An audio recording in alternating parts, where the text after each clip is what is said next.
இப்போது நம்ம பள்ளிப்பாளையம் சிக்கன் செய்ய போகிறோம். அதுக்கு சிக்கன் ஒரு 1/2 கிலோ எடுத்துருக்கோம். சாம்பார் வெங்காயம் ஒரு பவுல் ஃபுல்லாக எடுத்துருக்கோம். காஞ்ச மிளகாய் எடுத்துருக்கோம். தேவைக்கேற்ப காரத்துக்கு ஏற்ப எடுத்துக்கலாம். இதுதான் காரம். இஞ்சி பூண்டு பேஸ்ட் எடுத்துருக்கோம். மஞ்சள்தூள், கல் உப்பு, கறிவேப்பிலை, தேங்காய். இதுதான் தேவையான அளவு. இதை இப்போ எப்படி செய்யறதுன்னு பார்க்கலாம். இப்போ அடுப்பில் கடாய் வச்சுட்டோம். கேஸை ஆன் பண்ணிவிட்டு இப்போ கடாய் காஞ்சிடுச்சு. இதில் எண்ணெய் ஊற்றிக்கலாம்.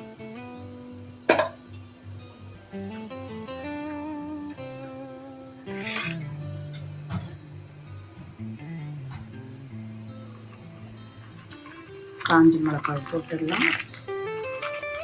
இது விதை எடுத்துகிட்டு இந்த காஞ்ச மிளகாய் வச்சுருக்குறோம். விதையோடு போடக்கூடாது, விதை இல்லாமல் தான் காஞ்ச மிளகாய் போடணும்.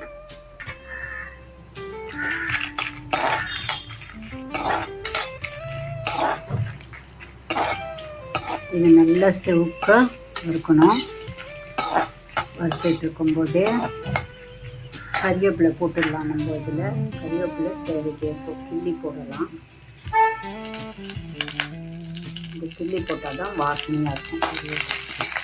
போட்டுட்டு மீடியம் ஃப்ளேமில் வச்சுங்க. மீடியம் ஃப்ளேமில் வச்சுட்டு இப்போ வெங்காயத்தை இதில் போட்டுடலாம். சாம்பார் வெங்காயம்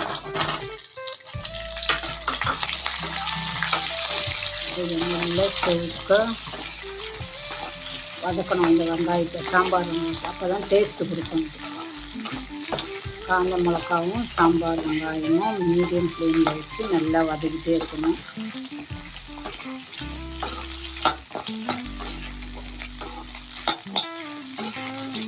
வதக்கிட்டே இருக்கும்போது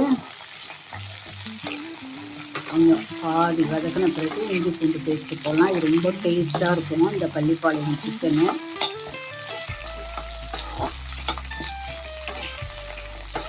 சாம்பார் சாதத்துக்கு இந்த சாதத்தில் கூட இதை போட்டு செஞ்சு சாப்பிடலாம். இப்போ இதில் இஞ்சி பூண்டு பேஸ்ட்டு போட்டுடலாம்.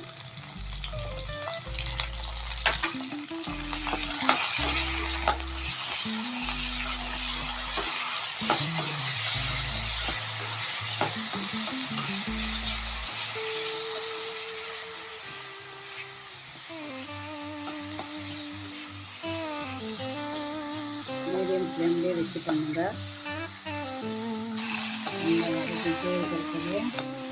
இதில் கொஞ்சம் சோம்பு போட்டுடலாம்.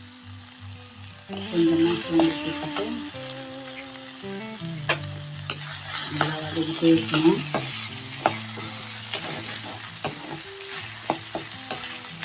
இப்போ இதில் சிக்கனை போட்டு சிக்கனோடு சேர்த்து வெங்காயம் காஞ்ச மிளகாய் எல்லாம் நல்லா வதங்கும்.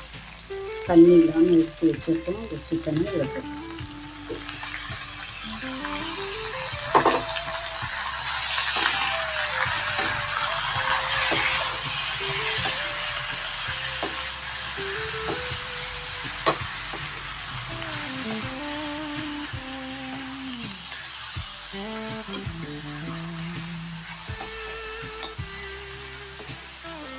நல்லா சிக்கனும் காஞ்ச மிளகாயோட சேர்த்து நல்லா வதங்கணும். இஞ்சி பூண்டு பேஸ்ட்டு, காஞ்ச மிளகாய், சாம்பார் வெங்காயம் இதோட சேர்த்து நல்லா வதக்கணும். இதுக்கு காரமே காஞ்ச மிளகாய் தான்.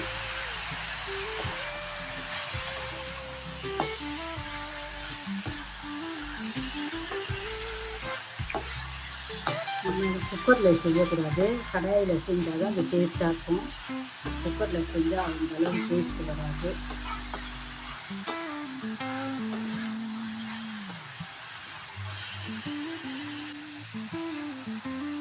நல்லா இது வதங்கணும். வதங்கிறப்போ கல் உப்பு போட்டுக்கணும். இதில் தேவைப்பட்ட கல் உப்பு. அப்புறம் நீங்கள் உப்பு பத்தலைனா கூட அப்புறம் கொஞ்சம் போட்டுங்க. இப்போ நம்ம போட்டுருக்கோம். கடைசியில் உப்பு எப்படி இருக்குன்னு பார்த்துட்டு கொஞ்சம் எண்ணெய் போட்டுருக்கோம். டேஸ்டியாக இருக்கும். இதனால மஞ்சள் தூளும் போட்டுடுறோம். மஞ்சள் தூளும் போட்டு நல்லா வதக்கணும்.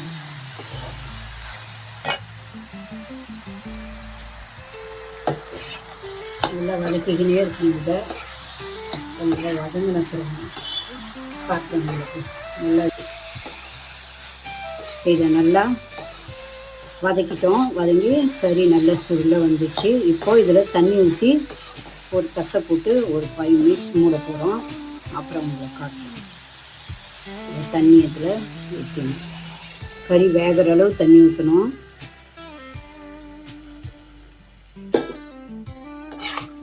நல்லா வேகிற அளவு தண்ணி ஊற்றி கலந்துட்டு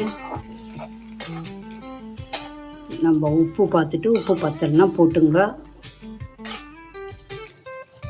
இந்த ஸ்டேஜில் உப்பு பத்தலைன்னா போட்டுட்டு சிம்மிலே வச்சு இதை வேக விடணும். இப்போது இதை தட்டை போட்டு மூடிடலாம். இது சிம்மிலே வச்சு வேகட்டும். வெந்ததுக்கப்புறம் உங்களுக்கு எப்படி இருக்குன்னு காட்டுறேன். A few moments later. இப்போ இது பள்ளிப்பாளையம் சிக்கன் ரெடி ஆயிடுச்சு. இப்போ இதில் தேங்காய் துருவல் கொஞ்சமாக சேர்த்துங்க.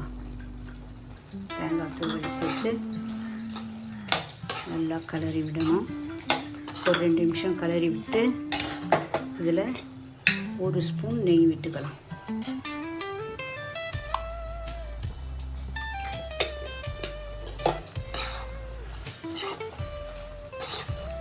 பள்ளிப்பாளையம் சிக்கன் ரெடி ஆயிடுச்சு.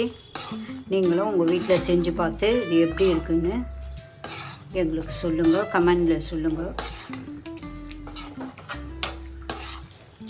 சூப்பரான பள்ளிப்பாளையம் சிக்கன் தயார்.